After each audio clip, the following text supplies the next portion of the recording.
Japanese mother is watching her 1-year-old struggle. He's trying to climb off the couch. He falls. He looks up at her, confused, a little hurt, waiting for her to rush over. She doesn't move. She watches. She waits. And to you, watching this scene for the first time, it probably looks wrong.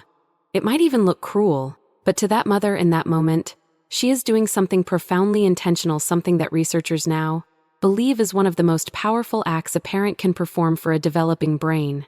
Here is what I keep coming back to. Japan has maintained one of the highest average IQs in the world, not for 1 year, not as a fluke, but consistently, across decades, across millions of children from entirely different families. Genetics alone doesn't explain it. The school system doesn't explain it because it begins long before school.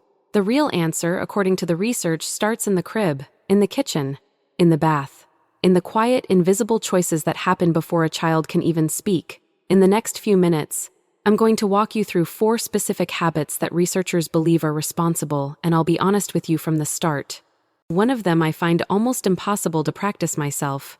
We'll get to that one last. Welcome to Bloom School by Sora, where we take the research seriously so you don't have to take it on faith.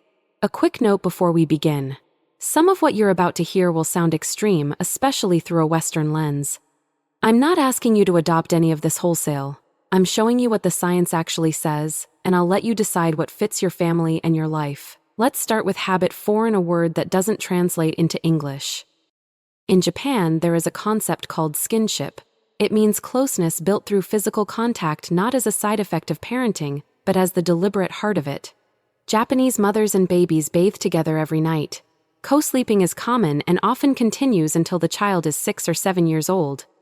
For the first 2 years of life, babies are carried close to the body, not pushed ahead in strollers. In the West, we've been told the opposite story for generations.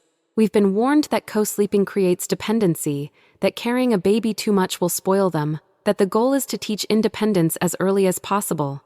But the research tells a genuinely different story.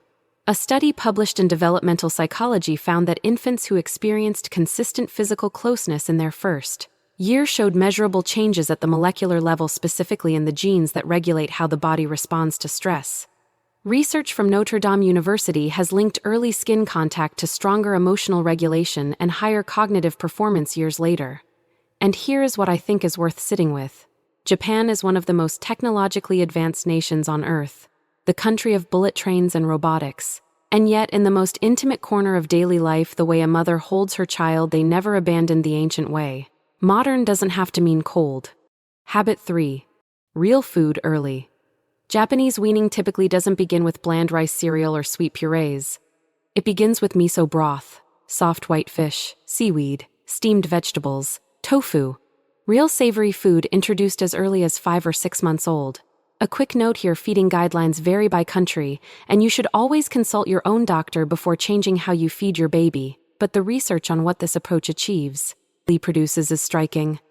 Japanese babies consistently show one of the highest dietary intakes of DHA, an omega-3 fatty acid, of any population in the world.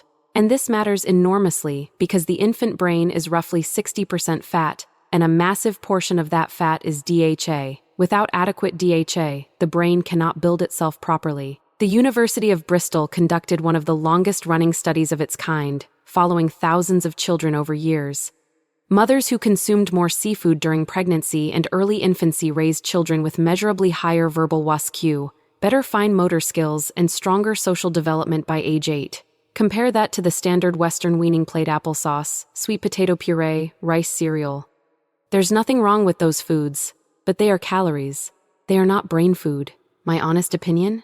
I don't think Japanese babies are smarter because of a single ingredient. I think the more important thing is this. Their first experience of food is real food, complex, savory, even slightly bitter. And that single early choice shapes not just the brain, it shapes a child's entire relationship with food for the rest of their life. Habit 2. They don't talk down. In most Western households, you know the voice, the high pitch, the simplified sentences. Does baby want the bottle? Yes, he does. In Japan, there is a parenting practice called Katarikkake Ikuji, which loosely translates to narrating childcare. From the day a baby is born, Japanese mothers tend to speak to their children in full normal sentences. They describe what they're doing. They explain the weather, They narrate dinner being prepared. To an outsider, it looks strange, even a little absurd. The baby can't respond. It looks like a one-way conversation. But here's what's happening inside that baby's brain. In one of the most referenced studies in child development history, researchers Betty Hart and Todd Risley discovered something that should have changed everything. The sheer number of words a child hears before the age of 3 is one of the strongest predictors of their academic success years down the line. By kindergarten, some children had heard 30 million more words than others. 30 million! Now, to be fair, some researchers argue that gentle baby talk, what scientists call parentese, does support early language development, the melody, the warmth, the repetition. Baby talk itself isn't the enemy, but there is a clear distinction. Parentese is melodic and full of real words. The dumbed-down version most of us slip into treats the child as though they cannot understand. The Japanese approach keeps the warmth and drops the simplification entirely. And out of every habit in this video, this is the one I think about most because it costs nothing. Not a single toy, not a single app. You just have to decide to talk to your baby like he is already listening. And this is the part I find quietly beautiful, he already is. Habit 1. The hardest one, the one I promised you at the beginning. Japanese parents give their children real responsibility long before the rest of the world says they're ready. There is a beloved Japanese television program called Hajime no Otsukai, which translates roughly to My First Errand. Cameras follow toddlers, some as young as 2.5, as they walk through real city streets alone to buy something for their mother. Real traffic, real shops, real strangers. To Western viewers, it is genuinely shocking. To Japanese families, it is a tradition. The show is broadcast on national television since 1991.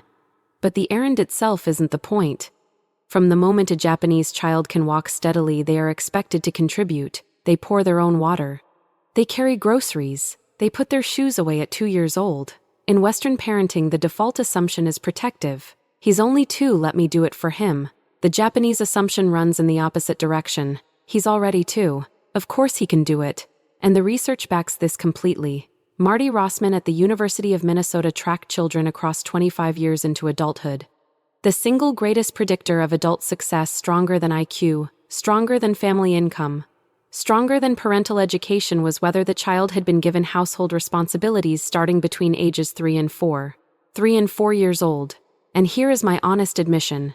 This is the habit I struggle with the most. Every instinct tells me to step in, to help, to fix it faster. Watching a small child struggle with something I could do in 5 seconds feels genuinely uncomfortable. But that discomfort is the entire point. That struggle is the brain being built. So here is that nobody told you. The smartest babies in the world are not being trained. They are being trusted.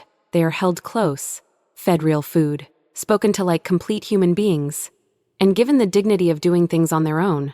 This isn't a method. It's a way of seeing your child. And the most powerful thing? You can start any one of these tonight with nothing more than the decision to do it. If one of these habits made you stop and think, I'd love to know which one in the comments below. And if this kind of research-backed parenting content is what you're looking for, Bloom School by Sora is exactly where you need to be. Hit subscribe, and I'll see you in the next one.